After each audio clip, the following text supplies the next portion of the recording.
মনে হচ্ছে যেন অন্তর্বর্তীকালীন সরকার মানে এনসিবি আর এনসিবি মানে অন্তর্বর্তীকালীন সরকার। সারজিদ আলম বঙ্গবন্ধুকে মাথায় তুলে রাখলো, পৃথিবীতে আর এর চাইতে ভালো মানুষ নাই। ওর বাবাও আওয়ামী লীগ করতো, বঙ্গবন্ধু তো আর কিছু করে না। শেখ মুজিবুর রহমান কি এই সমসাময়িকভাবে শেখ হাসিনার এইটার সাথে জড়িত? তাকে নিয়ে এই কথা যে বলতে পারে ওর সত্যিকারই একটা জীবিত মোস্তাক, এবং এই মোস্তাকের কোনো বিকল্প না। এটা হচ্ছে সারজিদ আলম। এবং আমি অবাক হয়ে যাই যে এরা সময় সময় এই কোর্ট অবমাননা করতেছে, আদালত অবমাননা করতেছে, যা ইচ্ছা তাই বলতেছে। এরা আসলে কি যে মনে করতেছে এক একজনকে আমার অবাক লাগে। আমি সবসময় মনে হচ্ছে কয়েকদিন পর্যন্ত যে আমরা তো এই জাতি মৃত্যু মোস্তাককে দেখেন না, সেই মৃত্যু মোস্তাককে না দেখলে আরেকজন মোস্তাক এখন আছে, সে হচ্ছে জীবিত মোস্তাক, সে হচ্ছে আপনার সারজিদ আলম। যে সারজিদ আলম একেবারে বঙ্গবন্ধুকে মাথায় তুলে রাখলো, পৃথিবীতে আর এর চাইতে ভালো মানুষ নাই। আপনাদের সামাজিক মাধ্যমে বক্তব্য আছে, যখন ছাত্রলীগ করতো, ওর বাবাও আওয়ামী লীগ করতো। এখন এই এনসিবি করেই শেখ মুজিবুর রহমান রে ও বাথরুমে প্রস্রাব করার সময় ওই প্রস্রাব করিয়ে দেয়, ওর উপর হাগু করিয়ে দেয়। এমন অবস্থা যে মনে হচ্ছে যে পৃথিবীতে এক চাইতে নিকৃষ্ট ব্যক্তি নাকি ছিল না এই শেখ মুজিবুর রহমান। অর্থাৎ এই বাংলাদেশে এই জীবিত মোস্তাক আমি একজন পেয়েছি যে এত কিভাবে থাকে, যে যার সাথে এতদিন তার গুণগান গাইলো। বঙ্গবন্ধু তো আর কিছু করে না। শেখ মুজিবুর রহমান কি এই সমসাময়িকভাবে শেখ হাসিনার এইটার সাথে জড়িত? সে তো নেই। তাকে নিয়ে এই কথা যে বলতে পারে ওর সত্যিকারই একটা একেবারে জীবিত মোস্তাক, এবং এই মোস্তাকের কোনো বিকল্প না। এটা হচ্ছে সারজিদ আলম। আমি তাই স্পষ্টভাবে বলতে চাই, এই সরকারের উচিত হবে এগুলোকে আগাছা পরগাছা বেচে দুর্নীতিবাজ যারা এই অবৈধ সম্পদ অর্জন করতেছে, যারা এখন তাদের এপিএসদের নিষেধাজ্ঞা দেয়, নিষেধাজ্ঞা দেবে শেখ হাসিনার লোকদের, যে তারা বিমানদের থেকে ওখান থেকে যেতে পারবে না বিমানবন্দরে, অথচ এদেরকে কেন দেয়? এইগুলো তাদেরকে তুলে আনতে হবে। আমি মনে করি যে এই কাজটা অবশ্যই ডক্টর মোহাম্মদ ইউনূস করবেন। এবং আমার কাছে অবাক হয় যে আপনি চিন্তা করেন, এক লোক বলতেছে ভাই আমার ছেলেটাকে বিয়ে করাবো, একটা বিয়ে করাবেন, তাই আমরা পাত্রী দেখি, তা বলছে যে ছেলের করে কি, বলে যে ও তো ছোট, বয়স কত? তাই 1 বছর। 1 বছর বয়সে যদি সে চিন্তা করে বিয়ে করাবে, সেটা তো অনেক দূরের কথা। এই আমাদের ইউনূস সাহেব একটু ভুল করে ফেলেছে। এনসিপি এরা হলে এখন বাচ্চা, তাদেরকে নিয়ে যদি বিয়ে করাইতে চায় 1 বছর, এটা 20 বছরের পরে চিন্তা করে, এটা তো আসলে সম্ভব না। কখন ওরা যোগ্য হবে, কখন পপুলার হবে, এই সমস্ত বিভিন্ন রকমের শর্ত দিয়ে এইটা করবে ওইটা করবে, এবং এই আন্দোলন যে পাতানো, এটা কিন্তু স্পষ্টভাবে বোঝা যাচ্ছে। তাই আমি মনে করি ডক্টর মোহাম্মদ ইউনূসকে আমরা সম্মান করি, স্যালুট দিই, বিশ্বে সম্মান করে।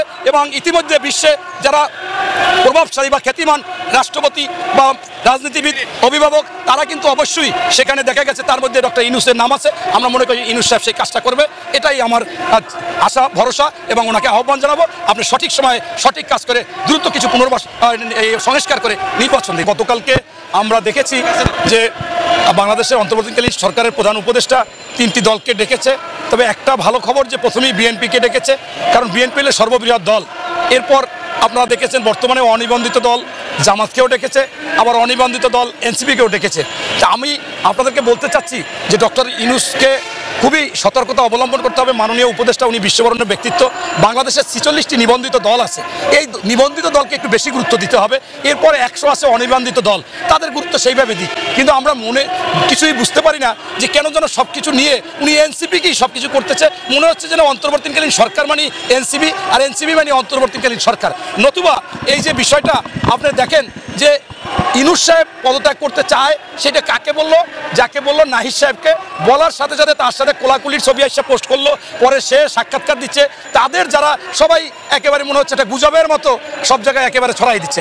এই জিনিসটাও তো সঠিক না। উনি হচ্ছে একটা সাংবিধানিক পোস্টের সর্বোচ্চ পদে আছেন, প্রধান উপদেষ্টা। ওনার কি সুবিধা অসুবিধা কি করবেন না করবেন, ওনার এই যে তথ্য সচিব আছেন উনি বলতে পারেন, এবং বা ওনার প্রেস সচিব বলতে পারেন। এইভাবে কিন্তু বলা যায়। আপনারা দেখেছেন বিএনপি স্পষ্টভাবে বলেছেন যে আমরা আপনার পদত্যাগ চাচ্ছি না, আপনি থাকবেন।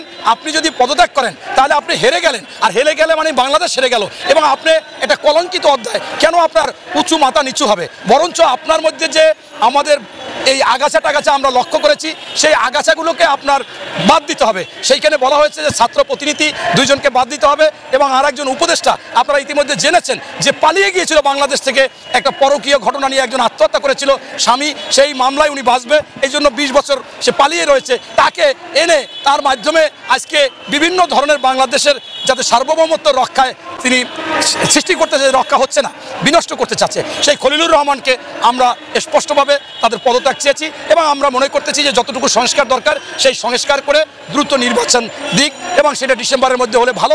ইতিমধ্যে আপনারা দেখেছেন জামাত যদিও একেবারে সেকেন্ডে সেকেন্ডে কথা পাল্টাচ্ছে। এখন অনেকে বলে যে উনি একসময় কমিউনিস্টের রাজনীতি করতো, বামপন্থী রাজনীতি, ওই অভ্যাসগুলো রয়ে গেছে। সেইটা আমি বলবো না, আমি বলবো যে সেখানেও তারাও কিন্তু ঘুরে ফিরে বললো, কোনো এক সময় বলেছিল যে দ্রুত নির্বাচন, এরপর বলেছিল জানুয়ারির মধ্যে নির্বাচন, এইবার উনি আবার বললো ফেব্রুয়ারির মধ্যে নির্বাচন। তাহলেও ওনারাও দ্রুত নির্বাচন চাচ্ছে এবং যে সংস্কার তা কিন্তু 2-3 মাসেই সম্ভব, তাদের কাছে সব কিছু ম্যাটেরিয়ালস আছে। তাই আমি মনে করি ডক্টর ইনুস যদি ওই যাদেরকে দরকার নাই তাদেরকে বাদ দিয়ে একটি সুন্দরভাবে নির্বাচন দেয়। আপনাদের একটা কথা স্মরণ করিয়ে দিই, আপনারা পেপার পত্রিকা যদি পড়েন, যেদিন এই সরকার গঠন করবে তার পরের দিন যে বিষয়গুলো এসেছিল, সেইটা যে আলোচনা হয়েছিল সকল দল, সেইখানে শর্ত ছিল যারা উপদেষ্টা হবে তারা এই টার্মে কোনো নির্বাচন করতে পারবে না, কোনো দলও করতে পারবে না। সেইখানে আপনার এই প্রধান উপদেষ্টা কি বললো, আবার সেই সময় এই এনসিপি চিলড্রেন পার্টি, সে চিলড্রেন পার্টি রীতিমতো একটা পার্টি করে ফেললেন, আবার 2 জন আছে তারাও কি করবে।